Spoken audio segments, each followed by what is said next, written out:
everybody. I am delighted to welcome you to this annual public policy lecture on behalf of the Department of Politics and International Studies of the Bennett Institute for Public Policy, and in particular of the MPhil in Public Policy program. The Department of Politics and International Studies is well known in the academic community for its multidisciplinary character, reflected in the diversity of its outstanding researchers and students, and their wide-ranging research and teaching that includes the historical and contemporary study of political thought, international relations, British and European politics, the study of the Global South, political economy, gender, and of course, public policy. Making public policy its core subject, the Bennett Institute has become, since its establishment in 2018, one of the most well-known institutions in the UK for its efforts, success, and commitment in bringing together interdisciplinary academic and policy research into the major policy challenges facing the world. But not only that, the Bennett Institute, together with POLIS and their researchers, are playing an important role in providing a group of outstanding young and promising leaders with the tools and skills that will allow them to design and deliver reflective and effective evidence-based policies. This year, indeed, the MPhil in Public Policy celebrates its 10th anniversary with a cohort of 32 students that are passionate about public policy and about analyzing the issues that impact our societies from a range of different angles and perspectives through the channels of dialogue, cooperation, and fruitful discussion. For those of you who don't know me, I'm Cristina Peñasco, and I am the current director of the MPhil in Public Policy here at Cambridge and an affiliated researcher at the Bennett Institute. And as I said, it's my great pleasure to give this introduction today to the 2022 Annual Public Policy Lecture on Trustworthy Communication of Data and Evidence, the vital piece of policymaking with Professor Sir David Spiegelhalter. The Annual Public Policy Lecture is an opportunity to explore some of the major issues being discussed in the public policy sphere and draw on the expertise that we have here at the University of Cambridge. And what a good way to start the celebrations of our 10th anniversary, and I can anticipate that there will be more to come, than by talking about the challenges of communication in public policy. Before we start this event, just a couple of housekeeping notes to help ensure this is enjoyable for everyone. There's no fire alarm test schedule, so if there is a fire alarm, please make your way to the grass outside the area of the Fisher building. Please put your phones on silence mode, but feel free to post and tag the Bennett Institute and POLIS in your different social network channels and so on. You can take photographs if you want. We welcome that, but please do not use flash, so it becomes a little bit disruptive. We are recording the event, so if you are not going to be seen if you ask a question, but you will be heard later on, and we will make the recording available through the YouTube channel of the Bennett Institute. And towards the end of the event, of the first talk, we will have time to ask questions to our guest speaker. And obviously, I encourage you to take this opportunity to ask and enjoy within the framework of the public policy community that we are, because this is what we are doing here today, celebrating the public policy community. Please raise your hand during that time of Q&A, and some of our MPP students volunteer will bring you a microphone to pose your question. So without further delay, it's an honor for me to now hand over to my colleague, Professor of Politics and Public Policy and inaugural Director of the Bennett Institute, Michael Kenny, who will introduce our distinguished speaker, Professor Sir David Spiegelhalter. Mike, the floor is yours. Thank you.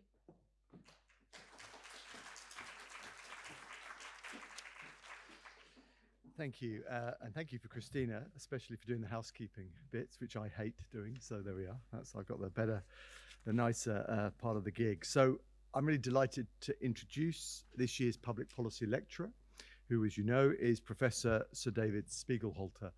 That is quite a mouthful, so it's going to be David from now on. I hope that's okay. So David has had a long and distinguished career as one of the UK's most famous and well-regarded statisticians. He was Winton Professor of the Public Understanding of Risk here at Cambridge from 2007 to 2018. And in 2016, he became chair of the Winton Centre for Risk and Evidence Communication. And this important and influential centre was based in the Department of Pure Maths and Mathematical Statistics, and supported the sterling work that he and his colleagues did in challenging the ways in which quantitative evidence and different kinds of numbers are often presented in our media and public life. And I guess also in educating government, different parts of government and policymakers in the more responsible and rigorous use of evidence. So we're delighted to have some of his colleagues from Winton with us today as well. And I think those two concerns have really been the guiding threads of David's long and distinguished career. Before becoming an academic, he worked on a number of clinical trials and drug safety programs and collaborated on developing methods for health technology assessment. His expertise in performance monitoring led to him being asked to lead the statistical team in the Bristol Royal Infirmary inquiry and also giving evidence to the Harold Shipman inquiry, two landmark events. His many contributions to medical statistics were reflected in the award of an OBE in 2006 and then his knighthood in 2014.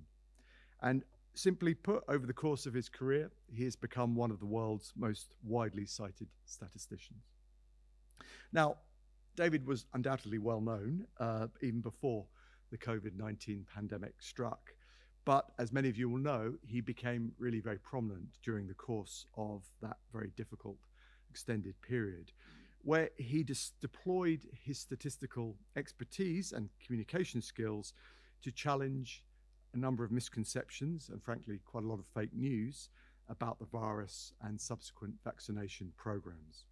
David talked extensively on various media in what I would characterize as exceptionally clear and humane terms about issues which were the subject, you'll recall, of very intense, often polarized debate. He was always dedicated to helping listeners and viewers come to a better understanding of the ways in which key figures and numbers and data were being used and indeed often abused.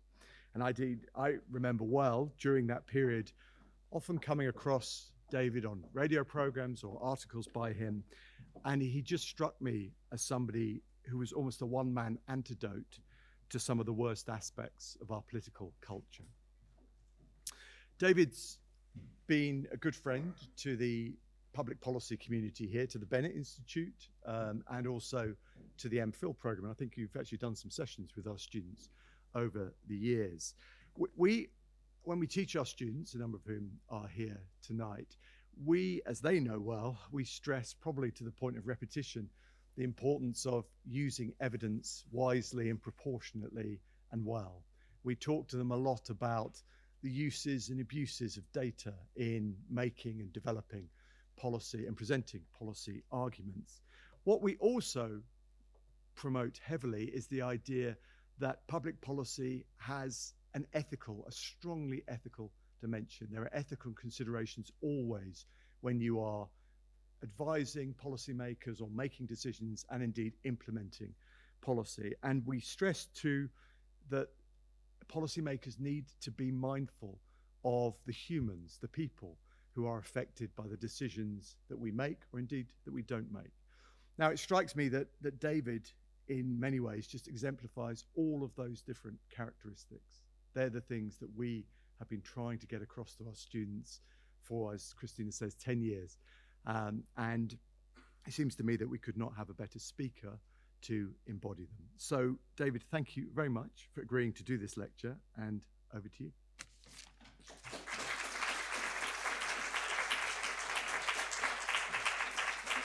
I'm a non-executive director for the UK Statistics Authority, which is the body that oversees ONS and the census and all that stuff. And so and the COVID infection survey. So I'm biased in my opinions. I might as well say that right from the start. So you've seen this already. I used to do statistical methodology and write books on Bayesian clinical trials and uncertainty in artificial intelligence and all that kind of stuff until I was really lucky 15 years ago to be funded to get this chair of the public understanding of risk. It's David Harding's philanthropic work for the university, which enabled me to change my career, to move from being a sort of academic to a performing statistician, and enabled me to make TV programs such as Climate Change by Numbers. There I am with Hannah Fry, directed by Alex Freeman, who's sitting there in the front row. I was under her control. Tails You Win, The Science of Chance, I did. Oh, that's me on the BBC showing how much toast you have to eat every day to possibly increase your risk of cancer. So when you see the killer burnt toast stories, perhaps don't take them too seriously. And me doing Winter Wipeout, but that's for another time. You're the wrong audience to see this stuff. So I've been working with the Winton Centre for the last 6 years. Extraordinary, wonderful group of people. There's a whole list of names there, as you can tell, from all around the world. Really fantastic. They're not statisticians, apart from John Aston. So there are psychologists and communication experts and web designers, and I'm going to be talking about some of their work over this period, over the talk. I've written some books. That one sold pretty well. And okay, so communication. First of all, who are we communicating? You know, trustworthy communication. Who are the people I'm talking about? Well, I'm talking about 3 broad groups, and I put them in quotes. The analysts, sort of people like me, I suppose, the analytic function in the civil service, statisticians, epidemiologists, modelers, economists, and so on. And then you've got, you know, policy decision makers, and that could be policy makers, but also could be individuals wanting to make decisions. I regard that as a policy for myself. If I'm going to choose a medical treatment, that's my policy I'm going to adopt. And so that's very broad. And then you've got the public and the media, you know, the third party. And traditionally, you know, people have focused on, you know, how can the analysts best inform the policymakers? And of course, there's intermediaries here. There's the policy profession, perhaps, in the civil service. That's, you know, in joining those together. And then the idea is that having made their decision, you then pass it on to the public and the media through comms departments and press releases and so on. Now, this is the old traditional model, which has been, I think, completely subverted by COVID. Because what's happened in COVID, and of course, this is a two-way process where the policymakers are instructing the analysts to, you know, carry out certain analysis, we're asking them questions and so on. So that's a two-way process. The COVID disruption has been the development of direct communication from analysts to the public and the media.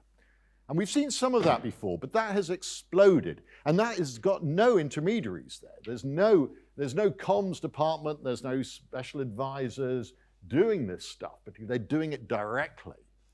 There are some comms inputs perhaps, but and you know, they may be directly tweeting. You know, the extraordinary, you know, civil service analysts may be directly tweeting their work to the public and the media. Now, this is a huge innovation.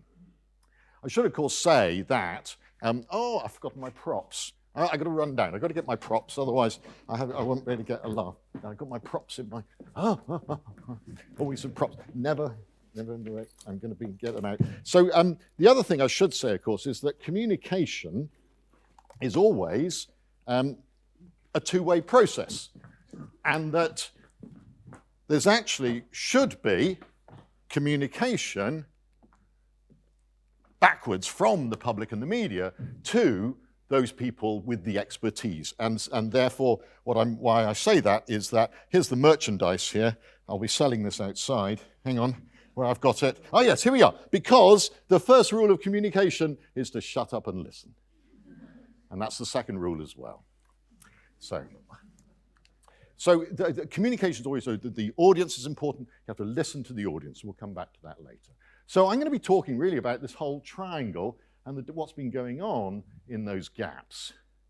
But the other word in my title is trustworthiness. Now, why do I use that title? Well, anything to do with trust, you have to consult Baroness Honora O'Neill. She did the Reith Lectures, still a brilliant source on comments on trust.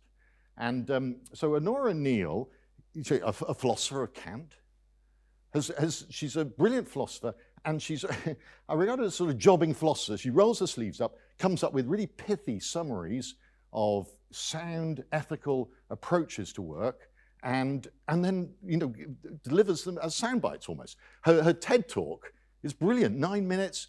There's trust, there's Kant, there's jokes, the whole lot.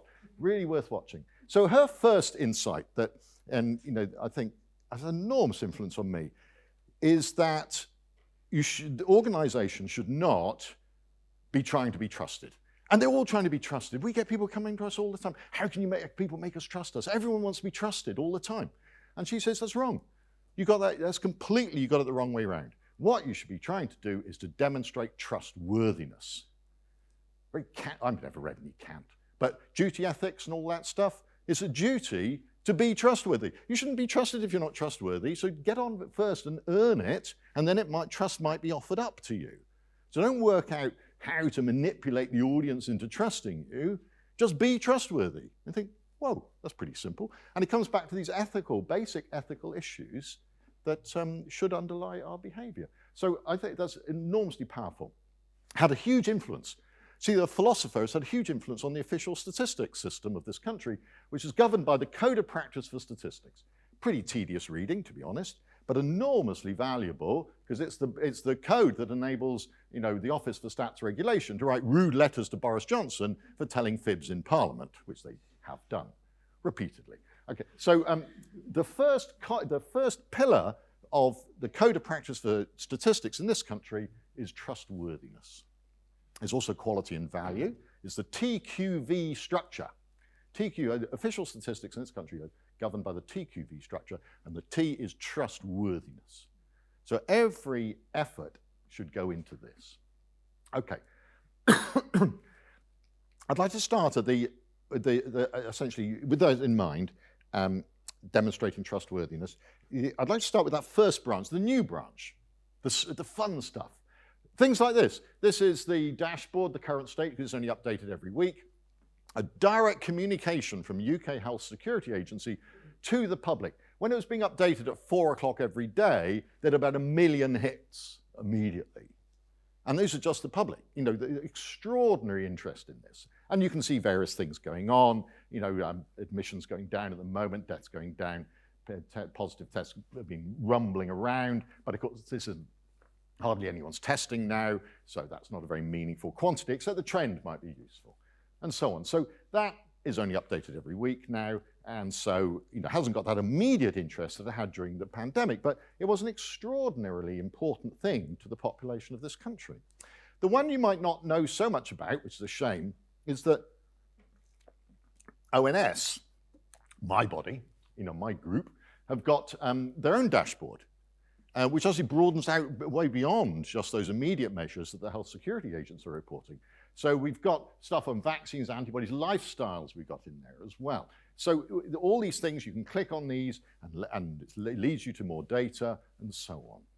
Really powerful dashboard. And those dashboards, now they've got one for climate, they've got dashboards, they're being developed in all sorts of areas. And this is all driven, I think, because of the pandemic. So for example, if you look at deaths, this is from this morning.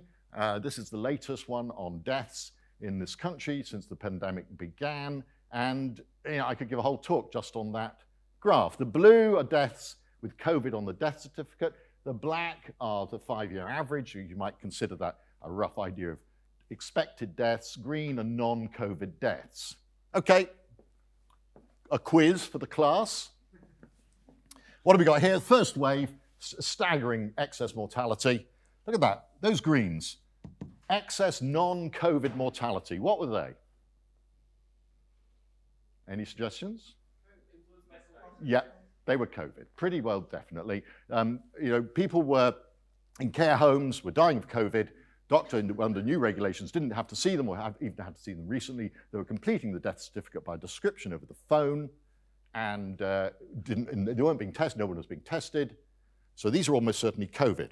Okay, what about here?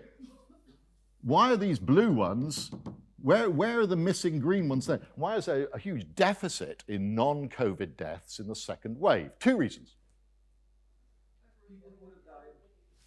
They've died already. That's the died already, yes. So many of these would otherwise have died the following winter, and that's known as their mortality displacement, or this awful term, harvesting. In media work, I do not recommend using that term, as it can appear somewhat heartless, but it is the official epidemiological term for mortality displacement. Okay, what's the other reason? That's actually not the main reason, I don't think. Other reason? No flu. Yeah, normally you would have 17,000 or so flu deaths each winter. No flu, really. They're quite extraordinary. That's it. That's it. People who would have died anyway, and they died with COVID as a contributory factor, but not the main reason. So yes, yeah. So exactly. So the third reason is that some of these people didn't die because of COVID; they died with COVID. Okay, now here's the big one, the difficult one. There's been systematically since April excess non-COVID deaths in this country of about 100 a week, 100 a day. Sorry, 100 a day. Excess non-COVID deaths. Why? Yeah. Well, there's two delays going on at the NHS. There's the long-term delay, the 7 million waiting list for operations, and there's delayed cancer investigations. But there's the acute delays of ambulances, unprecedented delays in ambulances and delays from admissions from A&E.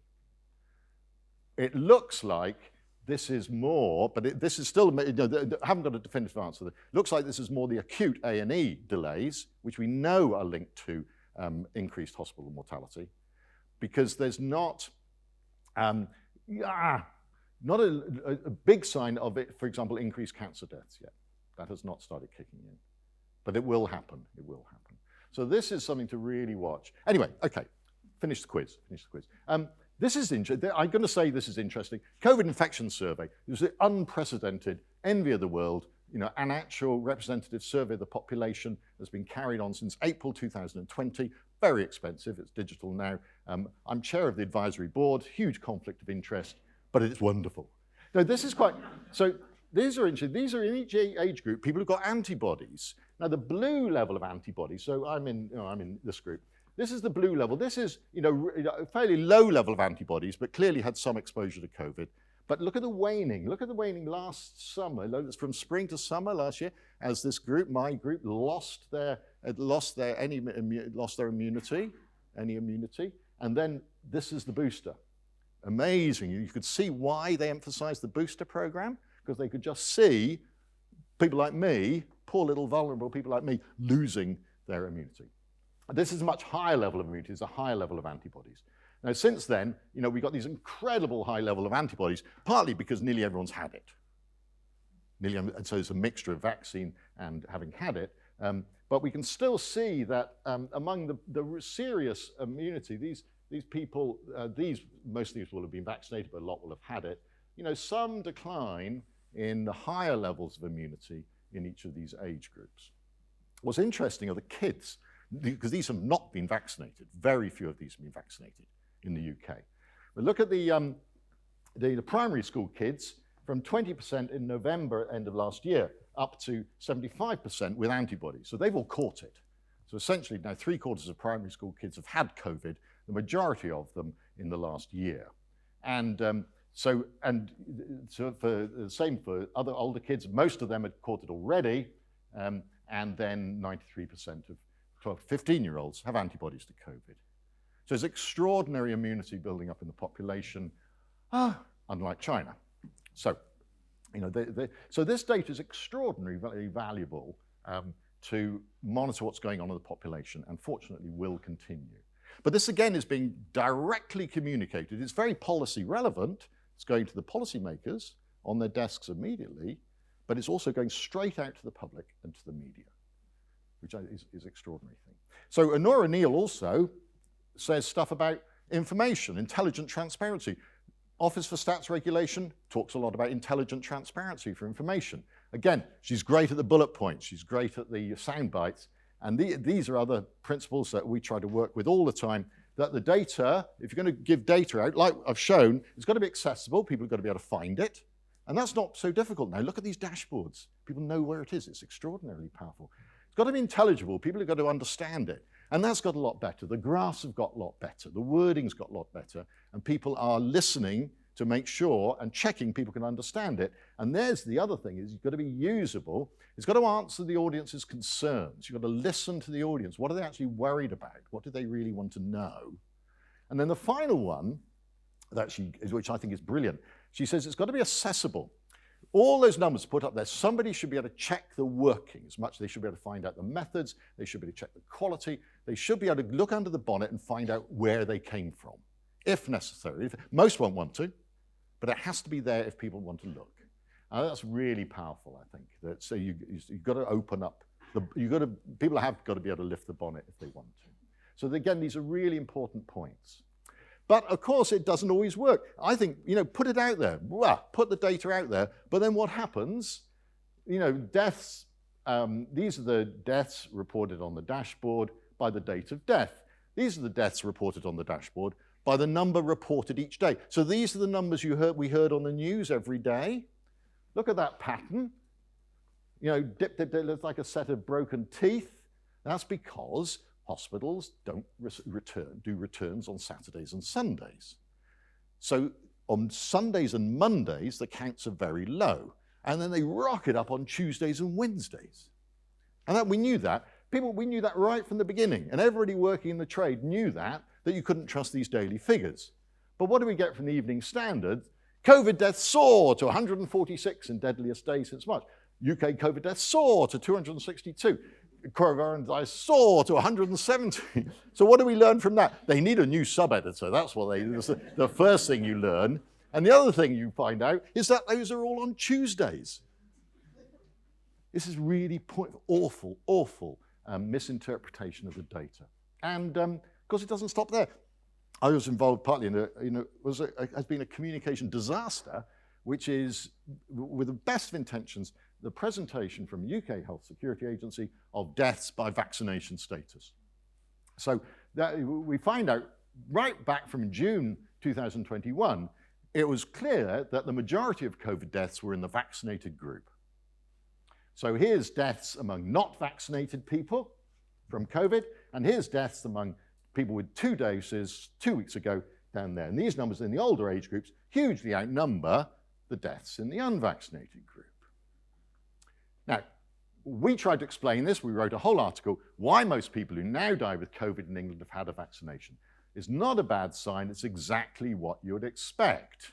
And my challenge I give when I'm giving this talk, giving this material to school audiences and things like this, try to work out, okay, how would you explain that? Okay, can anyone quickly think, if you had your skeptical uncle on the table saying, oh, this shows that vaccines are killing people, give them COVID, which people are saying, how would you explain that with no numbers and no Bayes theorem? Is there any, sorry? Most people have had the vaccination. But the other thing you have to add in is, confusing cause and effect. It's really people who are vulnerable get vaccinated. oh yeah, no, that is an extra thing. The fact that you'd expect the vaccinated population to be less healthy anyway. That is a factor, and they mention that, they try to explain that, but actually, it's even simpler than that. It's that most people have had the vaccination, and it's not perfect. And the analogy that I wish I'd thought of is seatbelts. Most people who die in car accidents are wearing seatbelts. It's because nearly everyone's wearing a seatbelt, and they're not quite perfect. They don't prevent all deaths. It doesn't mean they're useless or they're causing people to die. They're not dying because of the seatbelts. But this was not appreciated by some where we tried to explain it. So this is a tweet we got. David Spiegelhalter, Anthony Masters, and the entire lying, genocidal editorial board and management apparatus of The Guardian should be hunted down and destroyed for crimes against humanity, period. I thought, oh, seems it's a bit rough. So actually, Anthony, bless him, started with the appropriate response. Well, now, how do you respond to the death threat or something like that? He said, seems harsh. I thought it was a good article. And I said, yeah, perhaps a bit harsh, but I've had worse referees' reports. So, and we could laugh it off, and that started a whole meme on the second, referee 2 thinks you're genocidal and should be destroyed. We therefore invite further revisions. So and that went on. Anyway, they got banned from Twitter because that was considered. Oh, they're probably back on now. I must check. Yeah, so we can get away with that because we're not, we're white, we're men, we don't mind so much. But look, here's President Bolsonaro of Brazil using British data, UK HSA data, to claim that the vaccines are giving people COVID and killing them. So this stuff went around the world, the UK data. Here's another stuff, expose. A friend sent my partner a link to this article saying, look at this, have a look at this. COVID vaccination may have killed, 750,000 people, blah, blah, blah. and this is the evidence that COVID vaccination causes death. And where's the evidence from? UK government. It's from the Office for National Statistics data, which reports deaths by vaccination status. And this group have lied. They've picked numbers and report that the vaccine is killing people.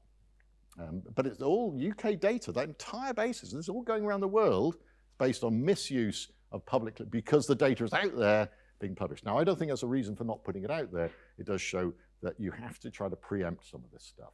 And look at this. GB News, April 21st, Mark Stein, government's own data to show the triple jab are 4 times more likely to die from COVID than the unvaccinated. I mean, this is pretty dire, and it's going, I've complained to Ofcom, no effect so far. Anyway, so this is one of the things that can happen, but it's not a reason for lack of transparency.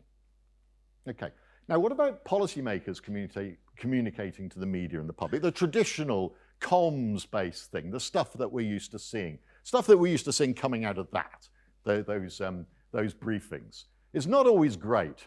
I think that was my favorite, or not favorite, bit of communication of mathematical thing. Yeah, that was out in one of the, what on earth does that mean?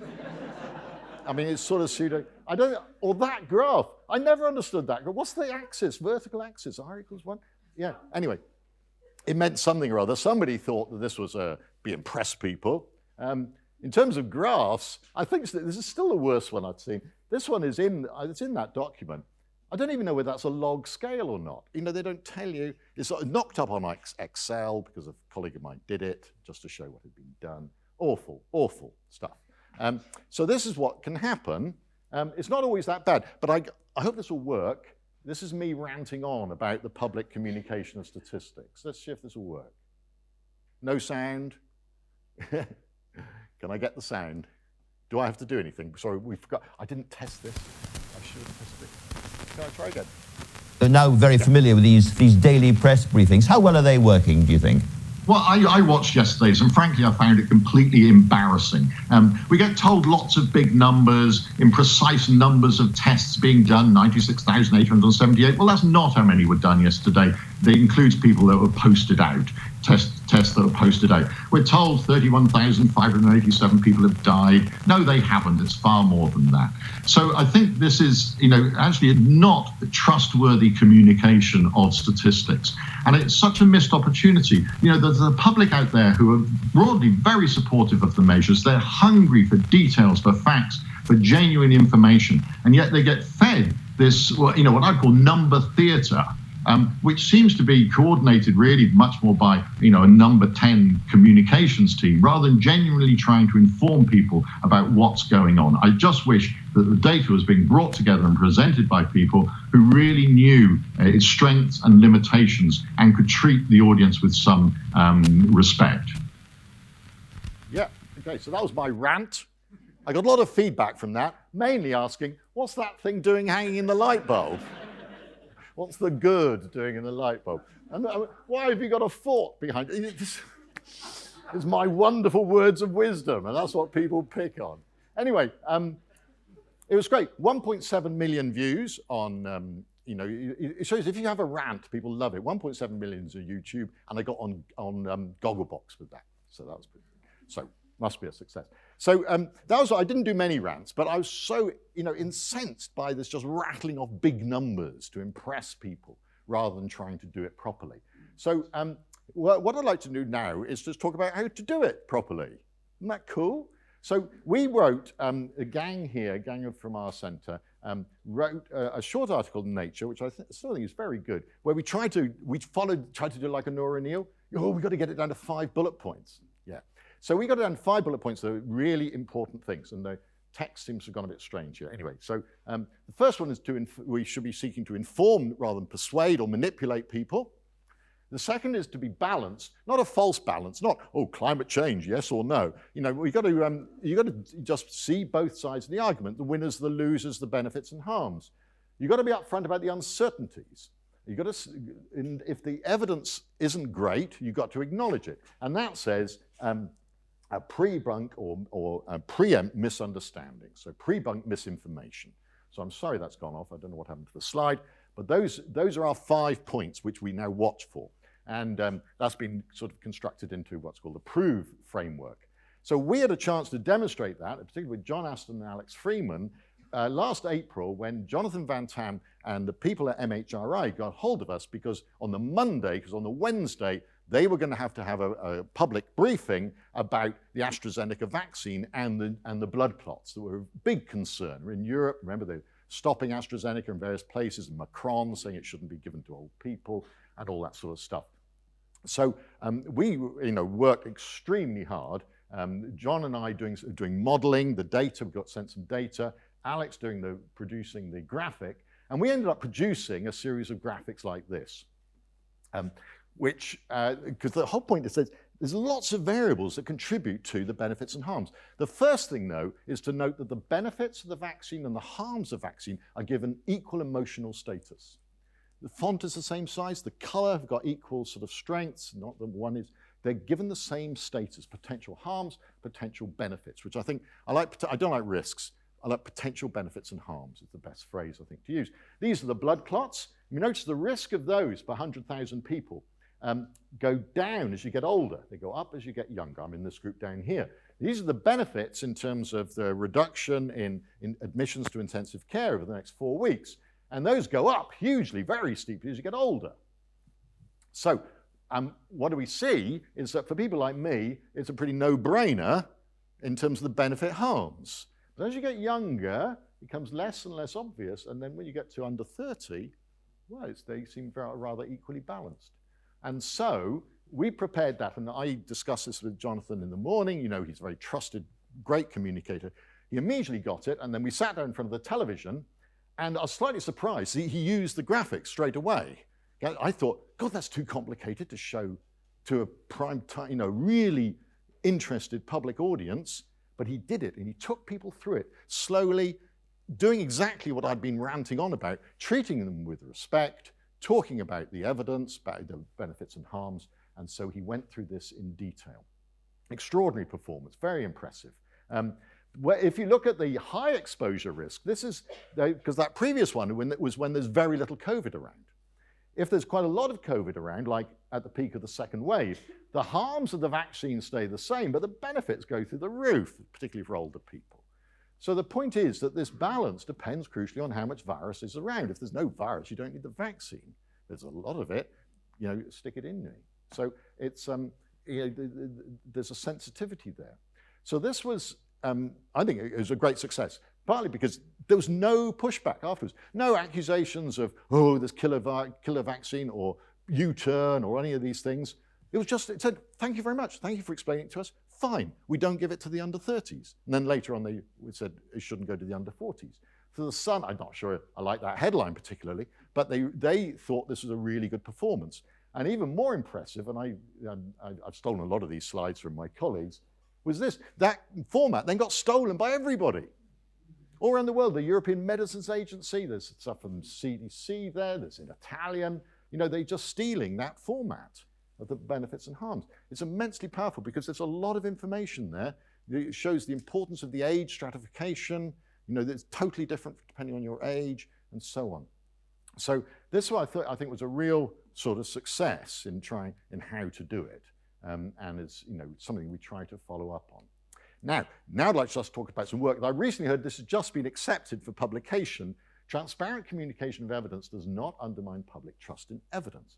Because when we do this sort of stuff of benefits and harms, people might say, well, what's that going to do? How's this going to affect people? Won't this make people suspicious about the vaccine?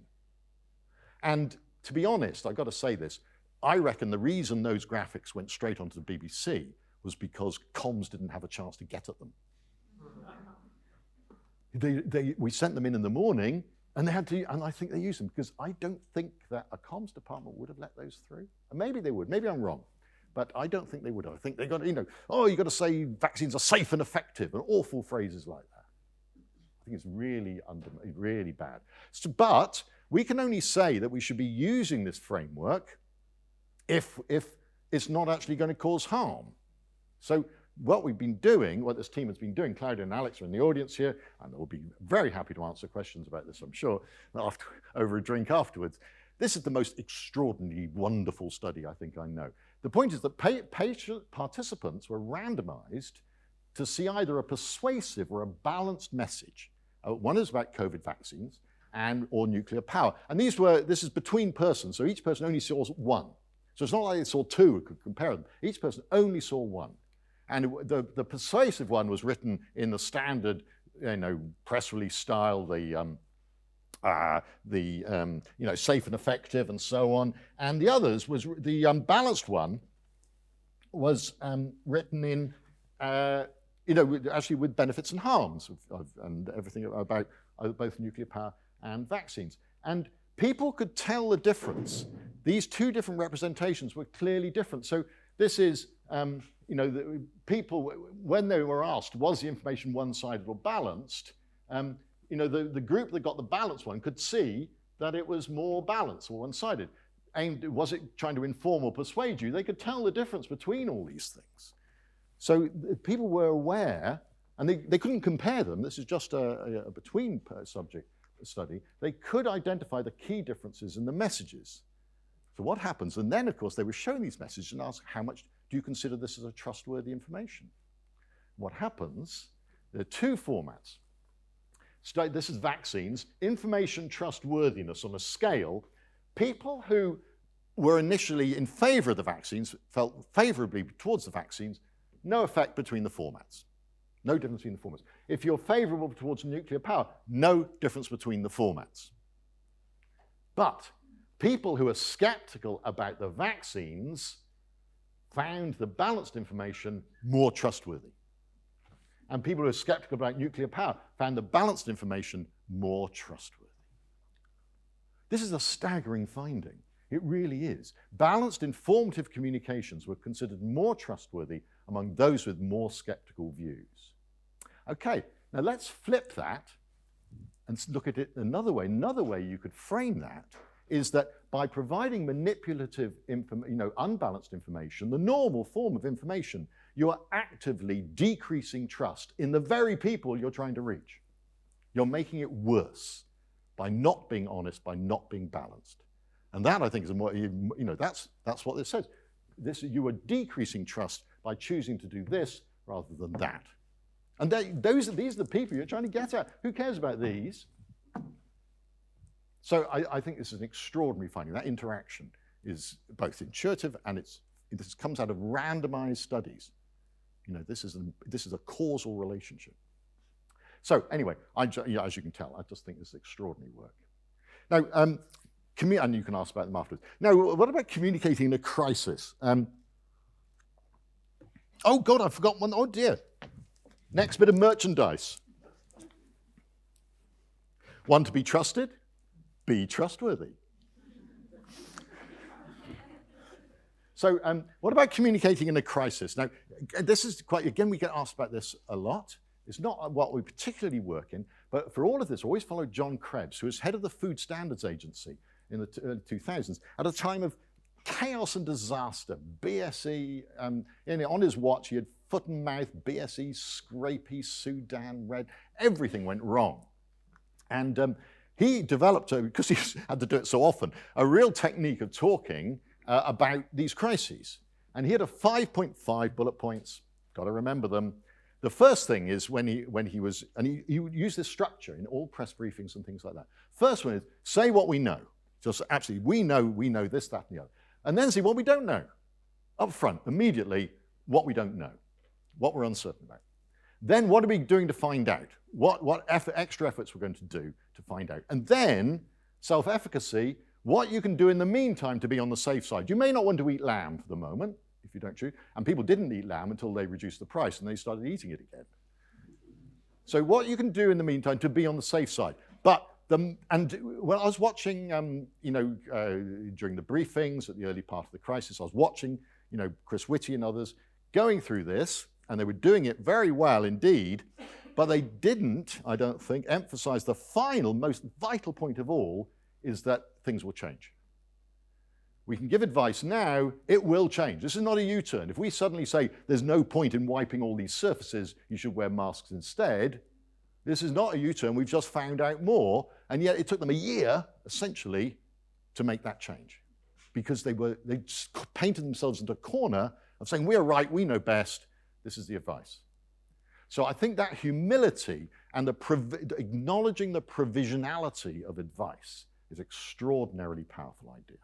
So that's the thing, a big lesson that does not seem to be learned. Okay, coming to the end now. Policy, oh yes, and now the top level stuff. Now this is between the professionals when they're talking to each other, which I am interested in as well. I need to talk a bit about this idea. There's another really nice paper by Anna Marta and our colleagues, talking about the level of uncertainty. When we're communicating uncertainty, because remember, another bit of merchandise. I'm confidently uncertain. You've got to be confidently uncertain. Okay, so level of uncertainty are two basic forms. One is a direct expression of uncertainty, to say, maybe an estimate or a range or something like that. It's something about an actual quantity. But then there's this other level below that, a sort of indirect level, indirect statement of uncertainty, where you just say, but actually the evidence isn't very good. I'm actually struggling a bit. This is not great evidence. So both of those are very important. And agency and group, one after another, have come to the conclusion that we need both, of using both. So for example, in medicine, if you look at a communication between the analysts, the Cochrane group, and the decision makers, the doctors, about this particular intervention, they will do, comparison of benefits and harms, looks great, just as we'd recommend, but they grade, and using the grade score, the quality of the underlying evidence on these comparisons. So one of them comes out as very low, only 1 star. When they're looking at aortic valve reinterventions, they actually are not very confident about that at all. Well, any claim about that because of the quality of the evidence. So they both get an estimate, but then they give it a star rating in terms of their confidence in it, in the quality of evidence. And that's completely standard now in medicine. If we look at climate change, again, the analysts communicating with the policymakers give a confidence statement about all their statements based on the evidence and the agreement between the experts.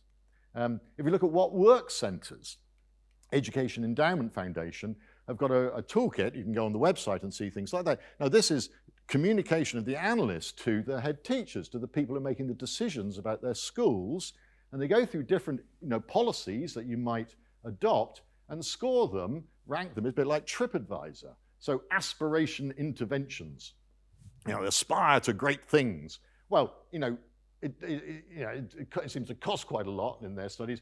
Doesn't seem to have any effect. This is months of educational benefit. And this is the quality of the evidence. There's very low evidence. Whereas collaborative learning is cheap, it's effective, and there's very good evidence about it. So the padlocks are used as an image for the quality of the underlying evidence. Very powerful. SAGE, when they're communicating to the expert, to the policymakers, we're doing this all the time. Back in September 2020, face coverings outdoors, they said they had very low impact, high confidence. So again, they give a confidence statement in their judgment. But closure of places of worship community centers, they might reduce R by a bit. They're not sure, moderate confidence. So this is it turns out to be extremely useful, and I should say we've just been using this because I've been part of the statistical team for the infected blood inquiry that's still going on, the public inquiry, into the awful situation where in the 70s and 80s, people were given blood. Both people with blood disorders like hemophilia were given blood bought from American prisoners, which had HIV and hepatitis C in it. But even people who were just getting blood transfusions were getting HIV occasionally, but hepatitis C because of the donations, which are very kindly given by generous people who had been drug users and carried hepatitis C. So we wrote a huge statistical report, but we were asked lots of questions, and some of them we couldn't answer. We had to say, we can't answer them. We got low confidence. So we use this scale, the judgment to the extent that the available data can answer the question of interest. And this, in a way, I used to say to statisticians, is incredibly liberating. Because you can ask us a question, and we can say, oh, we don't know, we can't do it. The data just isn't there to tell us. And you've got to be able to say that. And it's not, you don't have to apologize, you just have to say that is how it is. So for example, we were asked how many people were infected with hepatitis C through blood transfusions between 1970 and 1991. And we did a huge amount of analysis, built a huge statistical model, Monte Carlo analysis, enormous amount of work, and we end up saying we don't know. Well, we were prepared to make a rough estimate. Even this has got too many decimal places. I think we should have only said 27,000, really. So really, roughly 27,000 infected, huge interval around it, of whom about 1,800 have so far died because of the hepatitis C. So altogether, probably 3,000 people have died, or roughly around 3,000 people died through this infected blood. And again, with huge uncertainty. And we had moderate confidence in this analysis, not high. Some of the other stuff, we got high confidence. HIV and people with haemophilia, we can count them. We know their name. I don't know their names, but we could if necessary. But this is an estimate from a model, so it's not great. You know, it's as good as we can do. So this, I think, is really important. And so just to finish on this, I can't stand reasonable worst case scenarios. I was part of a Blackett review in 2010 who said, can't we ditch this obsession with reasonable worst case scenarios? And because I think it's quite inappropriate to focus only on those. We should have a wide range of option scenarios and be honest as analysts where we can't answer the questions that were being asked. Because sometimes you can't. And I would say, you know, in modeling the COVID epidemic, when the most important factor to decide the future of the epidemic, in the past anyway, was people's behavior, which is the thing we know least about, and it's a highly non-linear process, we just don't know what's going to happen in a few months. If we analyzed, or we could model all the possibilities, and we'd just go from, you know, it's such a massive range, people would say, well, what's the point of that? Which is a good point. And I'd like to say Sylvia Richardson recently, last week, in her presidential address to the Royal Statistical Society as president, made a lovely statement. Continual backloop between behavioral changes and epidemic evolution rendered all but very short predictions somewhat futile, which is quite a strong thing to say from the president of the Royal Statistical Society about all the modeling efforts. But I have a lot of sympathy with that. Okay, to conclude, trustworthy communication is vital to all stakeholders. They should be, and I believe you should be, except in certain circumstances, trying to inform rather than persuade. Actually, you do want to persuade people to be interested. As I said, there's no point in being trustworthy if you're dull. So you do want to persuade people to engage. That's definitely true. But we've shown empirically, our group, that balance and acknowledging uncertainty does not reduce trust in the source and may even increase it among the very people that you're wanting to talk to. Important to preempt misunderstandings. Difficult, but we don't, that Bolsonaro business is just a nightmare. My personal impression is that the media coverage tends to reflect the original comms from the organization. So just get it right. Just be trustworthy and good will follow. It's the right thing to do and it has the appropriate impact. But this takes effort. You've got to change almost a culture of communications, and it needs training and attention, and it's going to be a long slog. But I really believe it's worthwhile doing. We've got a Harding Prize. Entries are opened. Anyone can think of any good communications they've seen that can enter this prize. And just to really finish off, I would like to say, do take care of speaking to the media about policy. In 2020, on the Today program, I was on, discussing possible Christmas rules. I said raised voices could spread the virus, definitely could. Singing may be banned, and our choir had to do our carols masked outdoors 2 meters apart, but we did them. So then I said, slightly mischievously, but it might be a good idea to ban family arguments. I mean, nothing around the unventilated Christmas dinner table, all shouting at each other. Terrible, super spreader events. This was a joke. But by 9:30 in the Daily Express, Christmas warning, families could be banned from arguing to prevent COVID spread, according to a leading British statistician.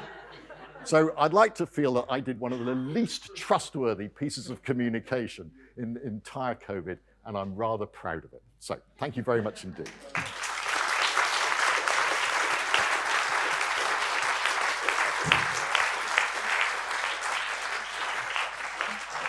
Thank you very much, David. Shall we? Oh, there are so many questions that people wanted to ask during COVID, and you just, as an analyst, you have to be upfront and say, the limitations of that. You cannot answer this accurately. I mean, you can't even answer, what's the effective benefits of face masks? I mean, you'd think you'd know that. And of course, there are many questions that could have been answered if right from the beginning they'd built a valuation into the rollout of the strategies, but they're very reluctant to do that. Test and trace, they finally did a randomized trial of schools and the different policies of sending kids home, and then which showed immediately that you didn't have to send the whole class home, you could just send a small group home, and that was just as effective. They could have done with that information somewhat further before. So the lack of evaluation, but sometimes, and just the impossibility of answering some of these questions means that I think you have to be, both have to be bold and humble. You have to be humble to realize you can't answer, and bold enough to tell the people who are asking you, sorry, we cannot say this. We cannot answer this with any confidence. Yeah. This level of uncertainty, so you're mentioning we should be transparent. One of the things that you mentioned at the end as well is these visual tools that allow us to see how reliable, how certain the researchers are about the results of a particular course of action. How can we translate that into a public that might be receiving a lot of information at the same time? I think our vaccine thing showed that you can do it, provided that you treat the public with respect, not as people to manipulate, and you actually do try to inform them of what's going on. You do your best, and you're honest about what you know and what you don't know. And that's what you can do. But the other thing I didn't really emphasize enough was the fifth bullet point, which is the preempting the misinformation, because that doesn't mean you just sit back and let all these things. You hit misinformation hard, and you hit it early, sometimes even before people have heard it. So you can say, but do you know there's people going around saying X, but this isn't the case. As Sander van der Linden would say, you can inoculate them by giving people a small piece of the information, teaching them the tricks that people use, and then so you get in there, you try to preempt the misunderstandings. You're not trying to be on the back foot, trying to correct this disaster that went around the world about the COVID vaccine. I'm very interested about this point of adaptability that you mentioned as well. So be sure that you communicate that the advice might change, might be different because we don't have enough information. Have you perceived in your work with the public and with public communication that people feels secure or safe when they receive this message of... People do like to get a simple, we say, I want to keep it simple, I want to keep a simple message. But I kind of think people are not stupid, and they do know that things may change. What they object to is when someone's, quite reasonably, when someone says, you must do X, and it's absolutely vital you do X, and then they check 3 weeks later or something, they say, oh, no, we were wrong, we can't, you don't have to do X. And so I can see why people are unwilling to change something that they've been absolutely committed to, because it doesn't look great. But if right from the beginning you've admitted that at the moment we really think this is the best action, but this will change, then you're absolutely clear about that right from the beginning, the provisionality, then it allows you, like the vaccine stuff, to change the policy. It makes me feel old to think about this, but I think communication has changed a lot during the last 25 years. I mean, 25 years ago, families were sitting during the news programs on TV to receive the information. That was the only point in the day, or through the newspapers in which we receive information, the citizens. How this need from the public to receive information 24/7 has changed the way in which analysts communicate, policymakers communicate, and governments act or interact with the public. Well, in one way, it's great. As I showed, it's created an audience for this stuff. It's given a platform for, for the people who should be communicating, the ones who actually know about these things, who don't have an agenda, and they just genuinely want to inform the public. So it's given them a platform, which is wonderful. You couldn't do that if it weren't for the internet and blogs and Twitter and all this. It goes out there. Now, I mean, there's publics. There's lots of different groups, and there's always be some group that are so contrarian and skeptical about anything that comes from the mainstream, from the centre, that they will attack it. And you have to be ready for that. And that's going to happen. Inevitably, it's going to happen. But there's a large group of the people in the middle who will take notice and want to be treated, honestly, with respect, and being talked to. and then we'll, as clearly shown in this country, the huge sort of way people have followed the guidelines, and while it felt we're all in it together, and the anger starts when people feel that they're being messed around with. Yeah. Well, I think I've abused enough my chair position, so I will open, I'm fairly sure there will be many questions in the audience. I will open to the floor over here and then over there. Iris, if we can, thank you. Hey, that was fantastic. You talked about the seatbelt analogy Yeah. that you wish you'd come up with. Yeah. I was wondering about how you try to play around and come up with analogies, and sort of how you work out if they will be effective as a means of communicating what you want from people to take away from. Yeah, and you've got to try them out on people. It's like, any communication stuff, any story, you need to see if they work. And this actually comes down to the analogies to storytelling and narratives, which is another big area of interest in our group. And fortunately, work Michael Blaster, English literature journalist, is, we recommend, we just see the absolutely vital importance of a good gripping narrative. That's why I say, there's no point in being dull, and we want to persuade people to engage with the decision, with the options. We don't want them just to turn off.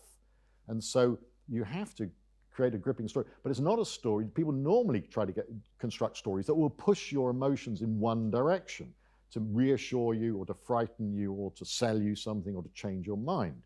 So you've got to step back from that and try to use the narrative tricks, the storytelling tricks, but they're tricks to make people engage, to open up, to empower them to make their own decisions, to make their own minds up, having been given good information. So that's the challenge, and I don't think it's insuperable. I've shown, I hope, some examples where it can work, but it's an interesting challenge, isn't it? How you want to arouse people's emotions enough to be interested, but not enough to make them, reassure them, or make them fearful and push them in one direction or another. Yeah. So I think that's the challenge, which I don't know, haven't really quite got a solution to that, but we're going to be doing some experiments on that. Yeah. I'm sorry, I forgot to say, introduce yourself and say your name when you talk. Over there. Yes, Adam, thank you for the talk. I was wondering about the situations where it's right to withhold data. You mentioned the example of the reported deaths by day. Personally, for me, it was more stressful than informative every day to go online, see, oh, is it going up, is it down? I have no control. Do you have any heuristics? That's rules? So difficult, because there was a demand for a daily number, the number of deaths, the number of cases, and yet you know that it has spirit. I mean, roughly speaking, over a period it works, so it all smooths out. But each actual day was not a reliable figure. It's very difficult, and I don't think I've got an answer to that. Obviously, every time you say that number, I think you have to give its limitations. And people did say number of deaths reported, but that just became, a standard way of doing it, and clearly didn't get through into the implications of that were lost on people like that journalist.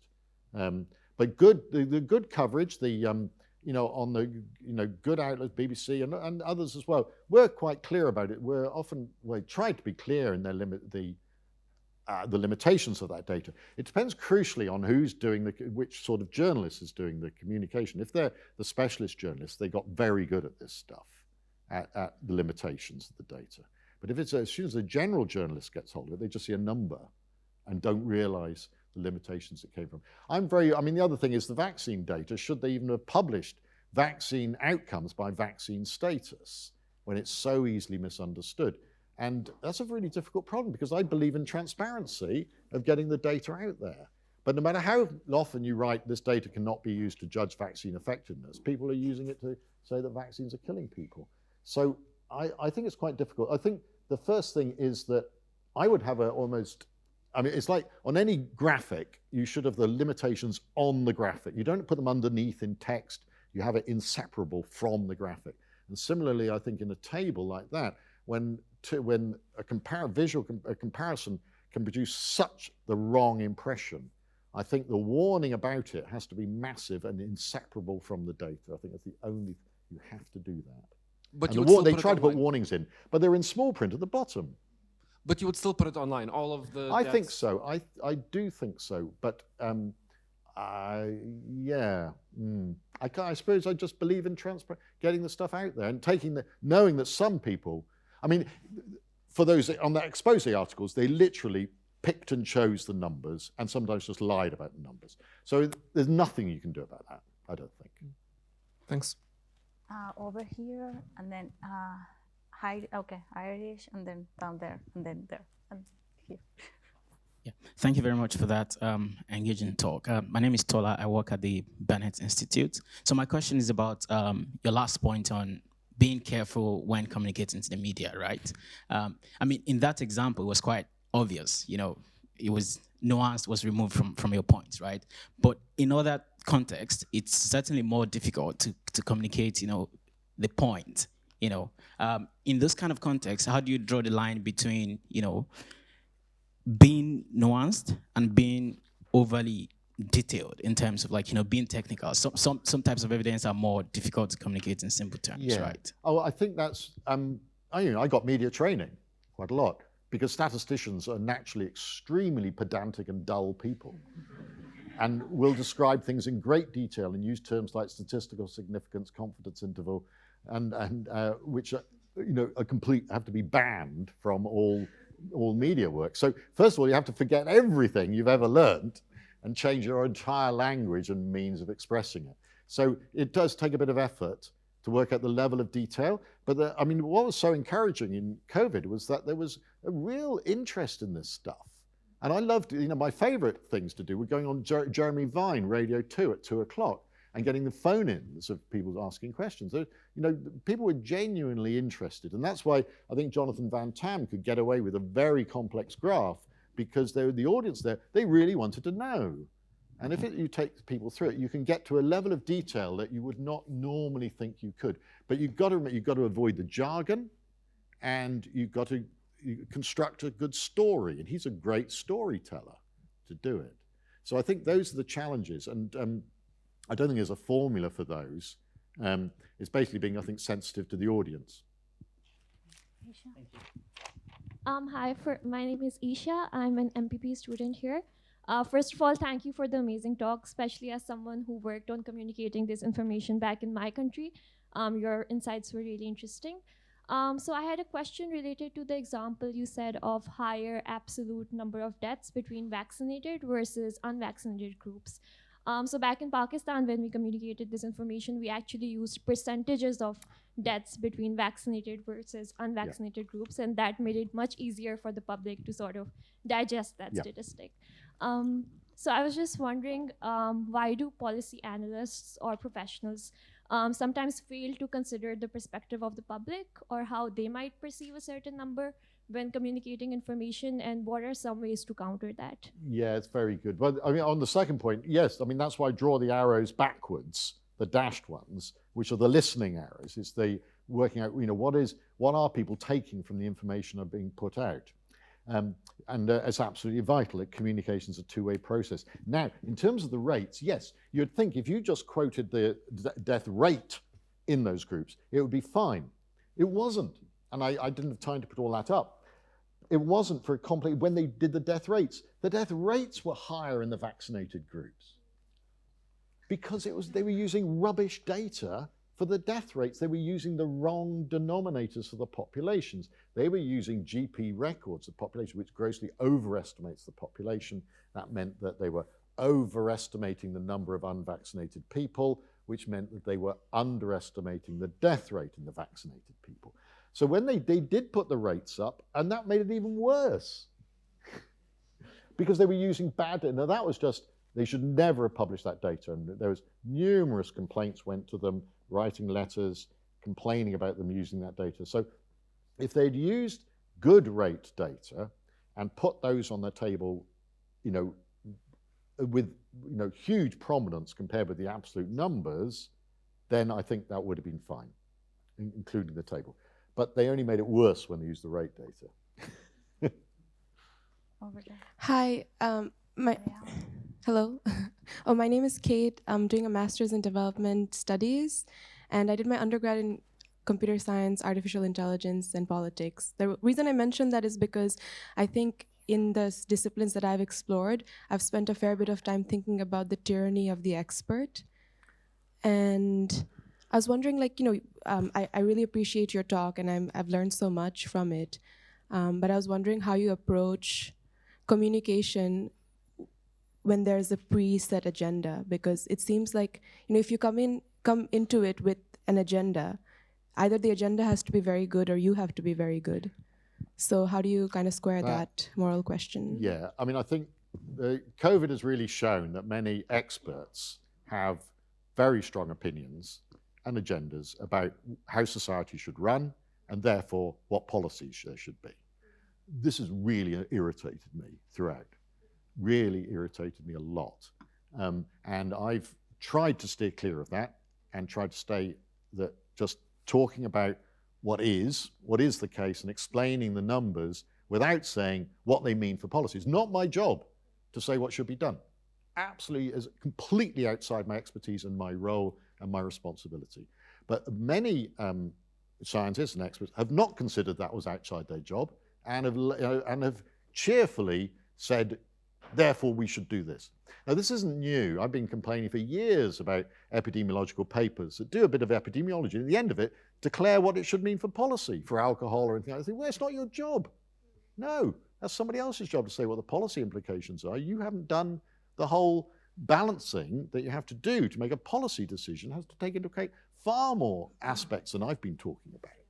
So this has really irritated me and I think is something that, as professionals or academics, I think we should have, I wouldn't say zero tolerance, but we should have not have great tolerance for. I think we should absolutely aspire for an academic communication code, I suppose, in which we stick to our area of expertise and don't go outside it.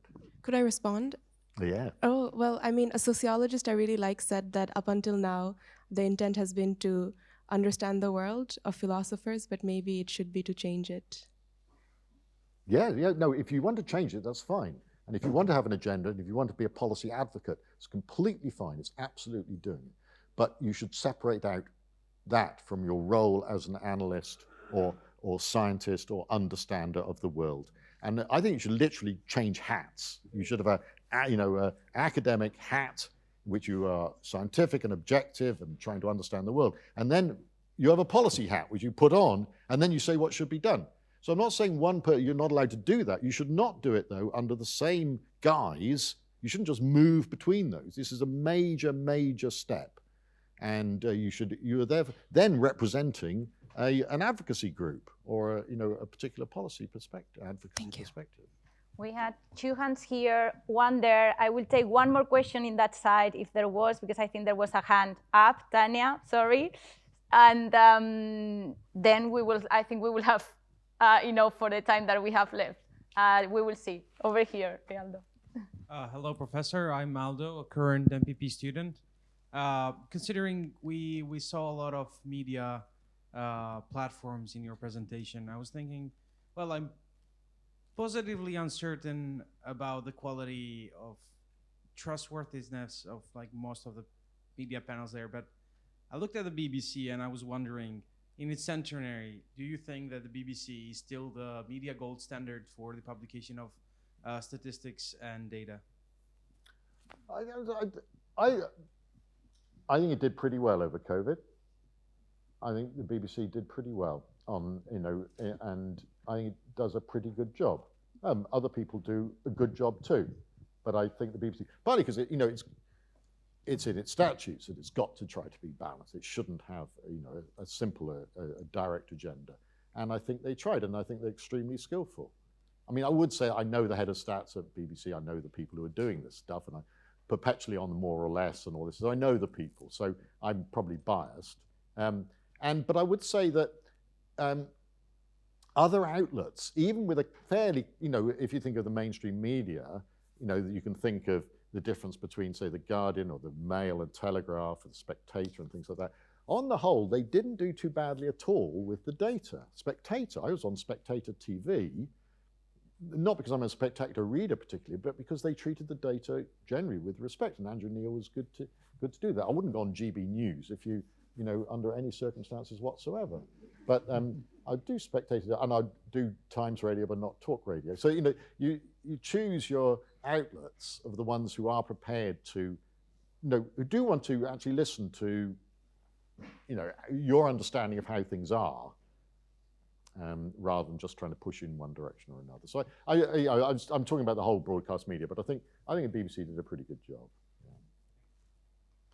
Yeah. So I'm Danny. I'm a visiting professor for history. You mentioned face masks, and you said, if I remember, that we don't have an absolute level of proof about their efficacy. Do we have some level of certainty, though? Yeah, I'm sure they work, but it's difficult if they do. I mean, I don't think there's any doubt that they have some efficacy, definitely. Quite what that means, because it depends on circumstances so much in terms of how people, what's around you, how people wear them, what sort of mask it is. It's extraordinarily complicated, and my colleagues worked on developing a nice interactive thing for the British Medical Journal, in which those effectivenesses were, because there wasn't very good data, it had to be elicited from experts, just asking their judgments about how effective they thought they were in different circumstances. But it's very complicated. I mean, it depends, effective, what does that mean of protecting yourself, protecting the other people, and so on. It's extremely complicated. It's not some simple answer about do they work or not. Yeah, they have some efficacy, no doubt. So it's not easy to see how that immediately translates into a policy decision, because working out the impact. And then, of course, you've got the difference between the efficacy of wearing a mask and the efficacy of a policy to recommend the wearing of masks or to force the wearing of masks. And those are two totally different things, very different between those two, and yet they often get mixed up as well. So basically, these things are very difficult to pin down exactly, particularly when you're trying to evaluate what the effect of a policy will be. Thank you.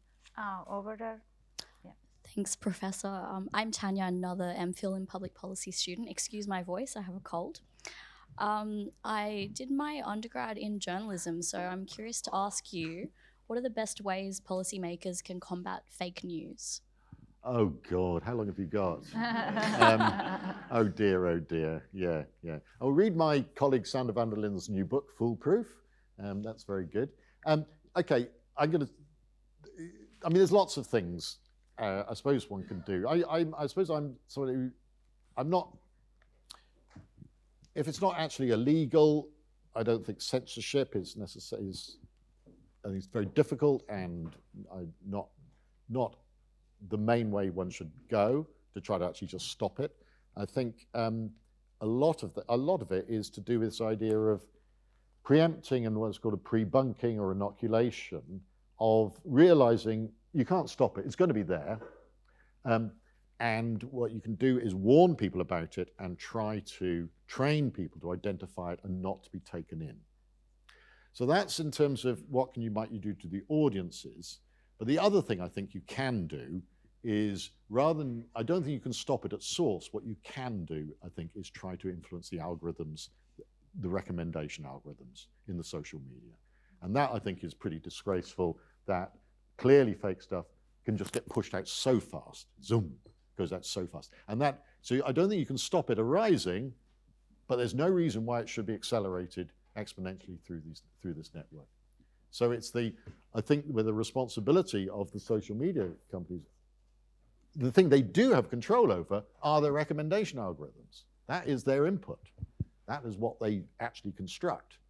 So that's, I think, is where the effort should go into the control. So there's two things. You're trying to protect people, build in some immunity to it, at the same time trying to stop the spread, the epidemic spread, bring down the R number of fake news. I actually was in an event with Sander the other day, and he was explaining this. It was fascinating, this idea of vaccination against fake news. You should follow Sander. Margarita, I think you had a question. There was a question over there. Yes? You don't have a mic? Well, no, Flavio. Go ahead. So quick question. My name is Flavio. So one of the slogans we heard again and again from the government was that they're following the science. Oh, God. And yeah, so I had a similar kind of response to that. And it seemed to do two things at the same time. On the one hand, it seemed to deflect responsibility. On the other hand, it seemed to be a kind of vicarious appeal to authority. And the interesting thing, of course, was that when they didn't follow the science, suddenly the slogan disappeared. And then the scientists were a little bit left with egg on their faces. So my question really is, how do you feel about this phrase, and whether, you know, the chief medical officer and scientific officer should have pushed back maybe a little bit more forcefully early on when they were clearly being co-opted by the government in their messaging? Yeah, absolutely. It's an awful phrase, awful. I think they stopped using it after a while, and I don't know whether that's because Patrick Vallance and Chris Whitty made complained so hard about this phrase being used, because it's outrageous, because you don't follow the science. The science doesn't tell you what to do. It doesn't, as we were talking about, it doesn't tell you the policy. Policy decisions have to take into kind of huge range of considerations in terms of the much bigger impact. SAGE wasn't modeling any economic impact. They weren't modeling the impact of school closures. They weren't modeling the impact. They had, only a couple of metrics they were looking at. And so the science could not tell you what to do. So I always think if following the science is completely the wrong, conjures up the wrong image. It makes you sound like the scientists are out in front, waving a stick saying, come on this way. No, they're not. They're wandering along, muttering to themselves, staring at their feet, beside you, saying, well, if you did that, that could happen. If you went down that way, well, this could happen. And they're hopeless. They're not going to, it can be very valuable. They can tell you what evidence there is, but they can't tell you what to do. You have to take responsibility for that and take the hit afterwards. So I think they did stop using that phrase, I think, after a while, but because it was really an unacceptable, as you said, it's both trying to shift the responsibility and hide behind that authority. And last one from the gentleman in the back. You will ask later. Thanks very much for a great talk, William Webber, medical doctor. My question is based on your inform rather than persuade statement. What do you think about organizations such as the Nudge Unit that specifically present data with a view to a certain interpretation? Yes, yeah. Well, I used to be on the sort of organizing group for the behavior change unit at Edinburgh. So between those two places, I used to have to change my hat completely, because up there I was working on how to get people to exercise more and drink less and smoke less and things like that. And when I come down to the Winton Centre, we're all about informing people and empowering them to make informed decisions and things like that. So this is tricky. I think nudging, if you think of it as just changing the choice architecture, as it's known, in terms of just the placement of things in supermarkets, the positioning of text, the things like that, just the general presentation and stuff. I think that's actually quite reasonable, provided that you're totally open that that's what you're doing. So you are changing things, and you would like them to do that. But I think that becomes reasonable if you just actually tell people, we're not having the sweets next to the checkout to stop your kids demanding the sweets while you're queuing, or something like that. And you can you can be absolutely open about this policy. This is what you're doing, and this is why you're doing it. Alex, what do we think about nudging? There are obviously behaviours that it would be better that people did. It would be better if people exercised more and drank less and ate better food and things like that. But I think that any efforts to persuade people to do that, first of all, you should be honest that you are trying to persuade, and not just think you're trying to inform them. Be honest about that, and that is your metric for success, is the behavior change. Our metrics for success is nothing to do with behavior change at all. So first of all, be honest about yourself, but then if you are going to do it, at least do it in a as open and transparent way as possible. Wow. Yeah. So I'm not saying persuasion is always wrong. If the volcano is about to erupt or a flood, you just got to want to persuade people to do things. And similarly, it would be quite good if people didn't, looked after their health a bit better. But you should be honest about what you're trying to do. Thank you. Well, I am afraid we have to wrap up this event before the football starts, just in case you are you are interested. Well, just some highlights. Become trustworthy. Don't pursue to be trusted, but become trustworthy. Good communicators. Listen to your audience. That's one of the things that also strike me as very important. And communicate the uncertainties and be transparent in whatever work. And I will speak directly to the MPP class in this conclusion. This work that you will be doing in the years to come with the audience, no matter if you are working in the public sector, in the private sector, in NGOs. Just be transparent, work ethically, communicative, and do your best in the work and the policies that you will try to put there and design.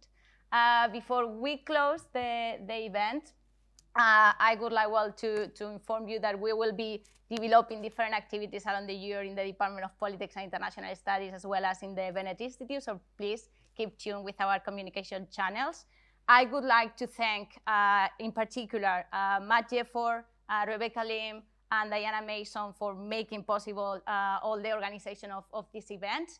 Also the students here volunteering, the magnificent venue of St. John's College and the IT team that help us as well putting this together. And of course, our fantastic and distinguished speaker for such a brilliant and thought-provoking talk. Thank you very much, David, for being here today. Thank you very much.